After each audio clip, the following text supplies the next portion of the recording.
guys, or yellow, gamit yung ito. This one?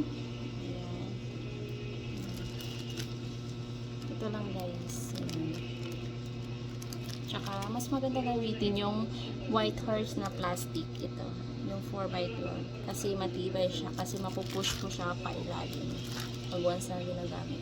Mapupush mo pa siya. Mapapalakihan mo pa siya. Ayan. Let's go. So, ito yung nagawa. Sobrang laki. Wow. Super. Gamit ko lang ito.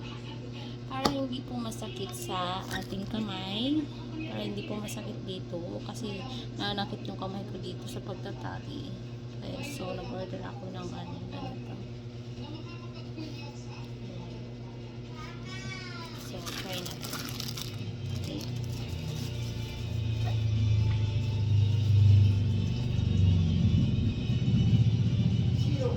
First ay lalagyan po natin ng yung plastic, tsaka ipupush po natin ito para po siya ilalagay.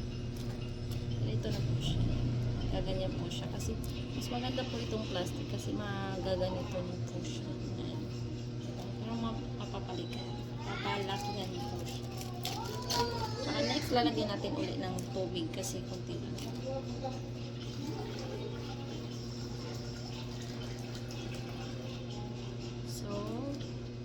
Ilagyan ulit, pangalawang tubig ay ipupush natin pababa. Ipupush natin pababa guys para lumubo po yung ice natin. Ayan. Diba? Okay na. Tapos ganito natin. And then, gagamitin natin ganito. Ganito po siya natin. Gagawin. Ayan. First, ganito. I-roll po natin isang beses. Pag roll natin, iikot natin ito, yung blue. Yan, iikot po natin. Pag ikot na po, papasok po natin itong plastic nito sa dulo at papasok natin sa loob. Tsaka may nakita po kayong ganito. Parang ikakabit na natin dito para hindi siya maano. And after that, ipupush po natin ito papunta doon. Okay? Like this. Push po natin. Diba? Nakatali siya. Ito, kasi nilagay natin dito. Hindi siya maano. After, tutulak po natin yan. After po pagtulak, ayan. Kita niyo po yan. Ayan. Ayun.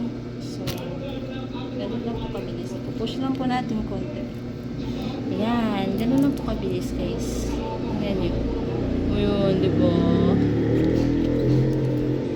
So, marami na rin ako nagawa. Ang lolok yung ito sa loob. 5 pesos lang po ito guys. Yung gamit kong tubig pala ay purified water. Kasi may water station naman. So, yung ginagamit ko yung purified na lang kasi hindi ako nang gumagamit ng inawasa. Pag wala pong para makatipid po kayo, pwede po kayo gumamit ng inawasa lang.